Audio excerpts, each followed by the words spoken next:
Ya, Bu Sumiati. Ini pertemuan keberapa, Bu? Keempat ya? Keempat ya? Awalnya pakai kursi roda, sekarang Jalan bisa sih, cuman nggak. masih belum terlalu cepat ya. Iya. Tapi udah bisa lepas Iya. dari kursi roda. Oke, kita lihat ini nih posisinya Ibu nih. Tapi kalau misalnya ada dikejar anjing masih belum bisa ya, Bu ya? Nih, beliau tuh. Bisa aja. Iya. Sekarang udah lepas momonya. Oh iya. Wih, Udah saya alhamdulillah. tinggal sekarang Oh iya. udah sendiri di rumah. Wih, alhamdulillah. Dulu mah seminggu 2 kali terapi, rajin mau ke rumah sakit. Iya. Akhir-akhirnya terapisnya nyerah. Suruh baliklah ke dokter konsul. Dokternya minggu depan ngajakin operasi. Oh. Masih saraf kejepit. Berarti Ibu udah divonis operasi? Udah. Oh, udah. Udah.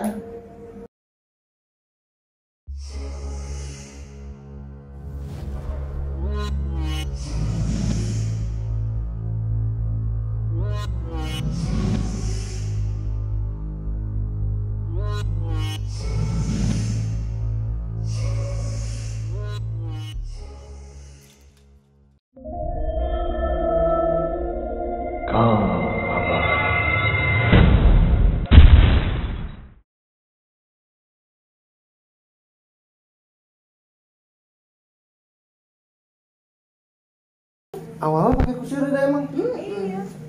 Masa sih? Kan lemes kakinya, nggak bisa ditekuk. Bukannya pakai ini doang ya apa? Itu mah udah ketiga kalinya. Oh, Udah lama. sekarang udah lepas momonya. Oh iya. Wih, Udah saya alhamdulillah. tinggal sekarang Oh iya. udah sendiri di rumah. Wih, alhamdulillah.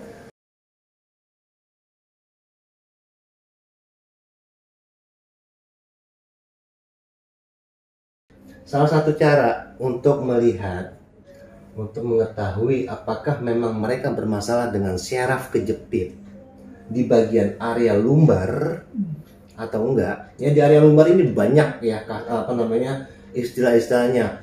Ada spondylosis, ada spondylistesis, ada bulging disc, ada herniated, ada thinning disc. Wah, banyak banget ya.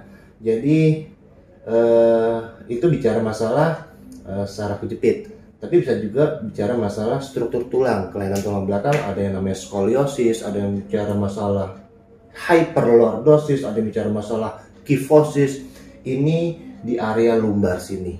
Jadi kalau memang ada permasalahan dengan peradangan atau memang teman-teman dikatakannya saraf kejepit gitu ya, di area lumbar ini kalian gebuk aja ya, gebuknya di sini. Kalau seandainya memang si pasien tersebut pada saat digebuk itu merasakan sesuatu yang teramat sangat nyerinya gitu ya, udah dipastikan kalian positif bermasalah dengan syaraf kejepit, saraf yang ketekan gara-gara bantalan yang keluar gitu ya.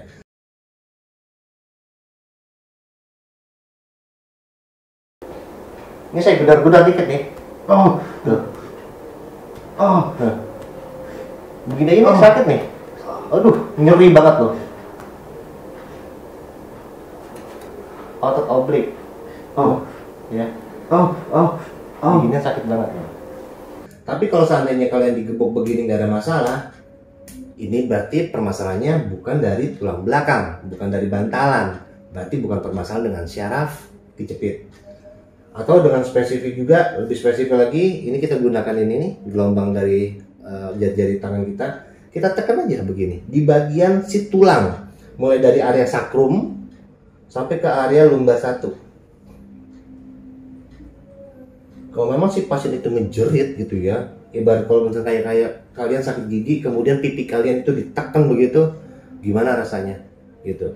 Kalau memang kalian nggak merasakan sakit yang berlebihan, berarti permasalahannya bukan di sini gitu. Ada permasalahan lain, tapi permasalahan tersebut bukan berhubungan dengan syaraf kejepit, bukan karena bantalan yang keluar, bukan karena tulang belakang di area lumbar gitu. Salah satunya seperti tadi di bagian gluteus. Apakah ini syaraf kejepit? Bukan. Ini otot ya, otot yang ada di bagian bokong. Ada gluteus maximus, gluteus medius dan minimus. Dengan kita melakukan pengurutan di sini, ini adalah salah satu pendekatan untuk membuat si otot-otot ini menjadi rileks.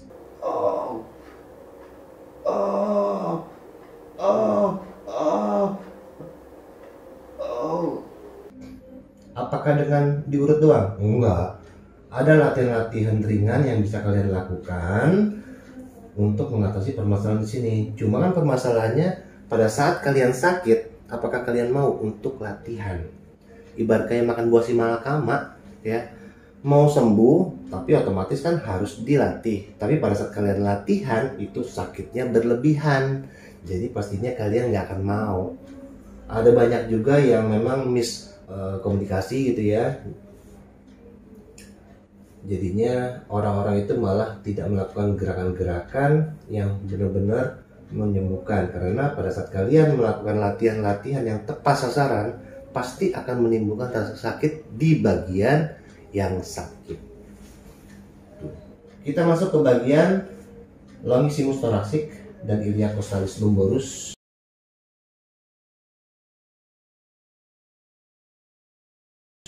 Di sini banyak banget kasus-kasus orang itu bermasalah, ya. Biasanya kalau memang permasalahan-permasalahan di bagian longissimus thoracic, iliacostalis, orang itu jalannya nggak lurus, jalannya badannya miring, ya. Bisa miring, bisa bungkuk. Kalau memang kondisi dia cuma satu sisi di bagian sisi kiri doang bermasalah, badannya miringnya ke kanan. Kalau permasalahannya di bagian sisi kanan, pasiennya jalannya miringnya ke kiri badannya. Tapi kalau kedua-duanya kena, jalannya bungkuk, ya. Dan ciri-cirinya biasanya mereka tuh bersin, mereka batuk, itu sakitnya naudzubillah, nyeri banget. Bukan nggak merasain, ya, yang nggak ada masalah mungkin bingung ya, bersin aja masa sakit. Ini sakit banget teman-teman, ya. Sakitnya benar-benar sakit sampai ke bagian sisi belakang. Sampai ke bagian tulang ekor. Nah, kenapa ini bisa terjadi? Biasanya karena permasalahan mereka ngangkat tanpa menggunakan teknik yang benar. Mereka ngangkat sambil ngebungkuk, ya. Mereka ngangkat sambil ngebungkuk dengan posisi mereka ngangkat barang itu yang lumayan berat. Dan pekerjaannya tersebut itu selalu diulang-ulang terus. Itu yang bahaya, teman-teman. Si otot ini dia ada kekuatan, ya. Dimana nanti pada saat otot-otot ini sudah lelah, kemudian pekerjaan itu belum selesai, bahaya. Efeknya bisa membuat si otot-ototnya itu dia tegang, nggak kuat lagi. Alhasil nembuslah ke jaringan struktur tulang gitu. Nah,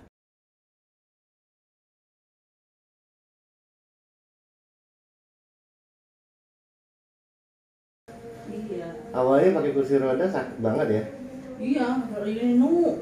Ini Banget. sekarang nih yang di sini rada berat. Terus kaki saya kok bengkak, kenapa ya? Ntar kita lihat.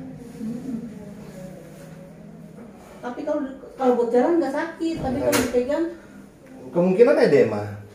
Edema itu dia terjadi pembengkakan ya di kaki ya. Salah satu cara cirinya itu kalau pada saat kita tekan, dia nggak berbalik. Tuh, ya kan?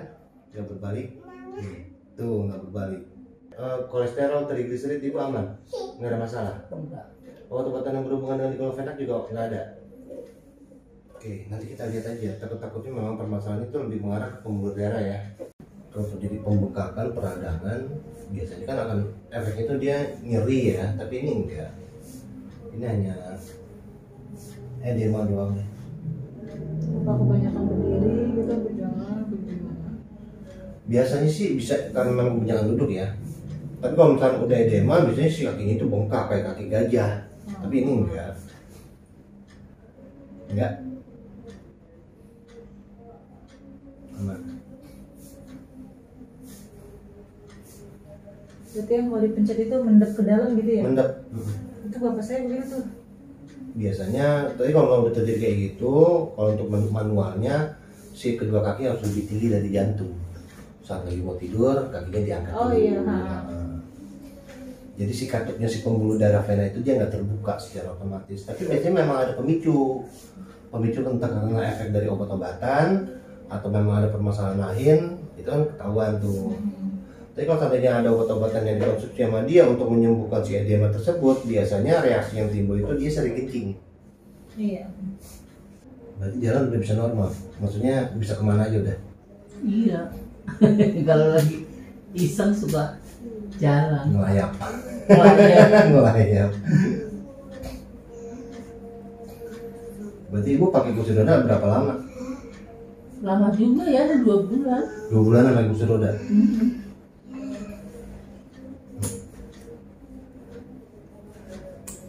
Itu pun karena memang ada rasa sakit yang berlebihan ya. Sampai akhirnya lepas dari kursi roda berapa lama sih selepas kemarin? Udah saat pas dari sini 2 kali udah pakai itu aja. Pakai tongkat ya? Oh, pertama kali datang pakai kursi roda, 2 kali pertemuan, terus berubah ganti pakai tongkat. Alhamdulillah. Ganti tongkat, lepas tongkat kapan? Lama juga saya udah kalau di warung. Oh gitu. Berarti udah lama banget ya? Nggak sadar dia pulang dari warung ke rumah nggak bawa tongkat. Nggak bawa tongkat? Iya. Tiba-tiba kayak kok jalan dari tongkatnya nggak dibawa. Ya udah diberaniin kapan. Alhamdulillah. Nggak semua orang tuh bisa merasakan kayak gitu dalam waktu yang cukup dekat ya. Tapi saya mah emang semua pada masih semangat ya. Iya. Semangat Bu, pasti sembuh Bu. Nah, Awalnya kenapa Bu? Jatuh? Jatuh dari apa? Jatuh kepleset atau tempat gimana? tidur ya. Hah? Ini tempat tidur saya. Dari tempat tidur? Iya, Jatuh dari tempat tidur itu? Lagi tidur atau gimana? lagi ngulet. Lagi ngulet, jatuh. Iya. Habis itu? Habis itu pikiran nggak apa-apa kali gitu ya. Terus? Biarin aja. Begini lama-lama. Oh iya, pas lagi pertama kali datang itu dianterin juga ya sama mantu ya, sama emasnya ya. Abang saya. Oh yang tato. Iya. Oh Dia kan pertama naik mobil nggak bisa bawa kursi roda. iya itu dia, saya ingat itu pas lagi ramai juga ya, banyak pasien juga. Tapi juga dia mau nganterin, tapi nggak tahu bangunnya jam berapa. Iya kan udah daftar ya. Ya udah malam saya pulang aja daripada ntar dia bangunnya kesiangan. Dikit berasa nggak tak gitu ya. Nih tuh ya, tapi udah beda banget sama dulu. Oh, jubluk. Iya. Sekarang udah hampir nggak ada. Makanya banyak banget pasien-pasien yang saya pegang, kita nggak tahu nih pas tadi saya pegang gitu kan, apakah bulan depan dia udah berubah, maksudnya posisi perubahan itu kelihatan atau belum, kan kita nggak tahu ya masa yang akan datang. Oh, sekarang sakitnya beda nggak? Sama aja? Enggak. Sakit di urutnya? Sakitan dulu. Sakitan. Belum baru dipegang udah. Kita lihat di bagian sisi kiri. Ini biru gara-gara dipencet-pencet atau gimana? Kepentok. Kepentok. Kalau jalan saya suka mentok-mentok. Gampang itu mama gitu. Oh gitu. Kenapa ya? Gini, kalau kondisinya sering memar, tapi pada umumnya memarnya itu karena tanpa benturan gitu ya. Misalkan kita lagi nggak ngapa-ngapain atau tiba-tiba biru gitu, itu hati-hati juga, itu salah satu penyakit autoimun. Jadi biasanya itu kekurangan kalium ibu gitu, makanya kadang-kadang kalau misalkan orang tua dulu bilang katanya dijilat setan ya. Kita nggak tahu, tiba-tiba bangun tidur loh kok ini kok biru, entah kita lagi tidur pentok atau apa, kita nggak tahu gitu ya, cuma dibilang itu istilah itu dijilat setan. Tapi itu biasanya kalau memang dalam medis, dokter biasanya mengatakan itu salah satu kekurangan kalium gitu. Kalau misalkan kekurangan kalium, kalau memang pengen benar-benar tahu ya udah ibu cek ini cek kalium. Kalau memang benar-benar positif ibu kekurangan, konsumsi makanan-makanan yang berhubungan dengan kalium gitu. Contohnya kayak pisang itu bagus, terbanyak aja pisang. Pisang apa aja? Pisang apa aja? Ini biru. Iya. Ini biru. Yang sini baru hilang ini. Ganti lah. Kadang-kadang kalau jalan suka mentopin apa aja. Orang-orang ada kaki cengkrong. Apalagi kalau udah lurut yang megang ngaco, udah sebiru badan-badan. Oh gitu. Ngaco. Kemarin saya biru nggak? Enggak. Masa? Anehnya gitu. Hati-hati juga ibu di lutut ya. Salah satu ciri orang-orang yang akan punya permasalahan dengan OA itu dia terjadi edema di sini juga. Ini cairan ini. Semakin lama semakin membengkak, membesar gitu ya. Ya ada nanti pas lagi tahu-taunya dia nggak bisa nekuk aja. Pas lagi nekuk sakit gitu ya, nyeri tapi di bagian tengah-tengah ini nih tempurung. Jadi salah satu cara untuk ngatasin untuk melihat apakah memang patella atau tempurung lutut kita masih bagus atau enggak, tumit tempelin aja ke pantat. Kalau seandainya memang masih oke, masih bisa nempel, berarti dia masih bagus. Ini masih oke. Gitu. Tapi itunya bentukannya gede ya? Iya. Ini kan cairan gitu ya. Takut-takutnya makin lama makin membesar. Nah, otomatis cairan itu akan mengakibatkan terjadi yang namanya artritis peradangan. Antisipasinya? Suntik, sedot. Ambil cairan.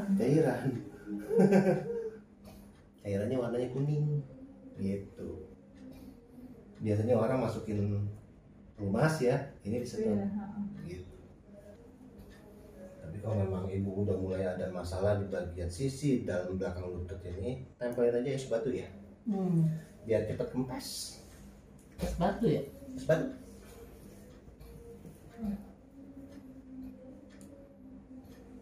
Nih. Nah tuh, kalau tadi di bagian semitendinosus sisi kiri, ini di bagian bicep femoris. Tuh di sini. Tapi kondisinya ini tegang otot. Kalau udah terjadi peradangan, sakitnya ampun-ampunan. Kita masuk ke bagian vastus lateralis dan iliac tibial band. Bismillah. Jadi buat teman-teman semua, ini sering banget Kang Abai kasih tahu nih buat kalian. Buat teman-teman yang sering banget ngerasain yang namanya jalan nggak kuat lama, diri juga nggak kuat lama, tapi nggak kuat lama itu karena ada rasa sakit ya. Nah, silakan cek di sini nih ya. Cara ngeceknya dengan cara kita menggunakan palming ya, dengan menggunakan telapak. Ini kita tekan bukan karena ini, bukan jempol ya, pakai ini. Jadi kita raba. Nah, kalau misalnya memang dia terjadi perubahan bentuk, efeknya itu dia kayak posisi tidur. Kita tekan aja ke atas, pakai perasaan ya, main feeling. Kemudian kita raba aja di bagian permukaannya itu. Kalau memang dia terjadi pembengkakan akan ketahuan kok, berasa banget. Tuh di sini. Tuh di situ.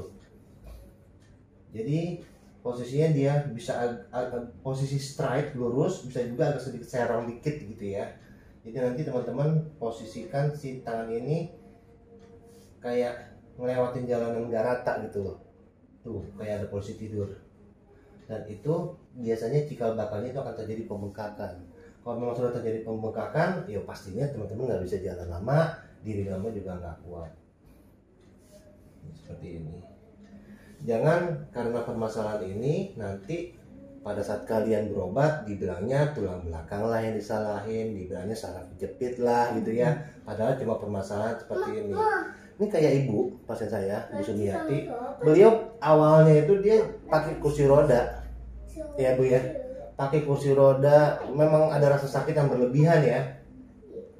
Sampai akhirnya 2 kali pertemuan beliau udah lepas kursi roda, tinggal pakai tongkat. Habis itu udah nggak pakai tongkat lagi, udah jalan normal. Dokter juga mengatakan saraf jepit ya. Tuh. Ada hasil MRI, ada hasil rantut nggak Bu? Ada tuh, masih ada nggak? Ada juga, ntar di WhatsApp ya hasilnya biar ketahuan. Jadi kondisinya jangan dulu baru-baru aja langsung dibilangnya saraf kejepit lah. Banyak banget kasus-kasus yang memang kondisinya salah diagnosa ya gitu. Meskipun itu dokter ya, bukan berarti dokter itu selalu benar, enggak teman-teman. Jadi kita harus cari second opinion. Kalau memang kondisinya teman-teman itu langsung divonis itu berhubungan dengan syaraf kejepit, belum tentu ya kondisinya dia bermasalah dengan syaraf.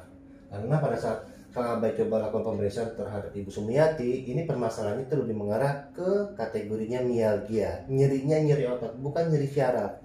Dan ini dibuktiin ya berjalannya waktu, bukan pada satu hari Kang Abai pegang besokannya langsung sembuh, enggak ada yang punya proses seperti itu ya, nggak ada yang instan. Jadi memang ada prosesnya. Bu Sumiati berapa kali ketemuan sampai sekarang? Sekarang 5 kali. Ini 5 kali. Tapi sebelumnya udah jalannya udah enak ya. Iya. Maksudnya udah lepas dari kursi roda itu udah di pertemuan kedua. Gitu. Jadinya berjalannya waktu, berjalannya si otot ini makin lama makin kuat, makin sehat, udah nyaman. Anaknya yang awalnya disuruh tinggal untuk nemenin, sekarang dia udah balik lagi ke Cikarang. Awal-awal sayangnya Kak, saya nggak videonya awal-awalnya. Enggak. Ya pas lagi terapi ya, pas lagi jalannya doang ya. Iya. Gitu. Dan awal-awalnya ini menyakitkan banget teman-teman. Tapi ini alhamdulillah udah nggak terlalu.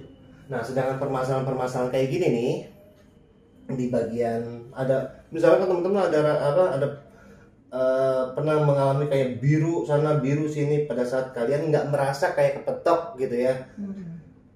Ini salah satu ciri kalian bermasalah dengan kekurangan kalium. Kekurangan kalium itu juga dibilangnya autoimun gitu ya. Untuk pengecekannya ya kalian harus cek juga gitu ya. Untuk cek autoimun. Nggak tahu deh berapa harganya. Biaya untuk pengecekan biasanya kalau nggak salah ya sekitaran 1,8 deh. Lumayan mahal gitu ya. Tapi kalau seandainya memang kalian mau untuk pencegahan, kalau memang permasalahan dengan kekurangan kalium, kalian perbanyak makan pisang, itu aja, simpel ya.